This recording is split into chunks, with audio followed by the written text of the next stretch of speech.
ไม่โซไม่น้องเซงค่ะมันในก็มีรถกันหนึ่งครับพี่น้องกันนะอันนี้ก็เป็นโฟวินค่ะเย้าก็เจ้าของมันบอกว่าเพราะว่าเขาขับกว่าเขาเรียนประมาณมอก80-90ใช่ไหมครับพี่น้องกันนะมันถึงให้เราโคมอะไรหรือเสียตายเขานั้นมันสั่นครับนะพี่น้องกันนะอ๋อให้อย่างในมันสั่นในเมื่อในขัดมันหลัดในพี่น้องกันนะย่อมเพราะว่าล้อมันนั่น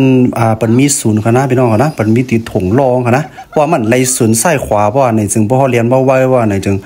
มันได้เฮ็ดให้ล้อมันนั่นวิทย์กับวิทย์ขึ้นค่ะเนาะพี่น้องเนาะมันไหลศูนย์ค่ะแล้วก็มันติสั่นถึงโค้งมาไหลบนคณะพี่น้องคณะอ๋ออันนี้ก็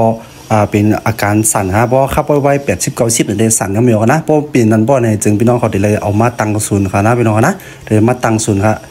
อันนี้จะว่าเบรกเหยียบไปลิกมันยาวที่เรามันสั่นจากคณะพี่น้องเขานะนะครับตัวตั้งศูนย์เดี๋ยวมันนะครับพี่น้องเขานะมันเดี๋ยว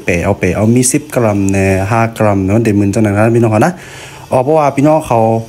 เปลี่ยนจังไหนคณะมันจะว่าเหยียบไปลิกเหี่ยวมันสั่นนะไปกาเพราะเขาขับเอาไว้มันสั่นทั้งก้อยคณะต้องเหยียบพังครับอะไรว่าเหยียบไปลิกเหี่ยวมันสั่นนะพี่น้องเขานะเพราะว่าขับเอาไว้บ่เนี่ยถึงมันสั่นค่ะเพราะเป็นในเดี๋ยวเลยมาถุงรองครับพี่น้องเขานะอันว่าเหยียบปิลิกมันสั่นอันว่านั่นห้ามเป็นแทงเมี่ยวนะห้ามเป็นตะลำอันคาลงในพี่น้องเขานะตะลำกดตะลำมันงอค่ะนะอันนั้นเดี๋ยวเลยมาจี้ตะลำออกไปค่ะนะจี้จานค่ะนะไปกะอันไหนห้าม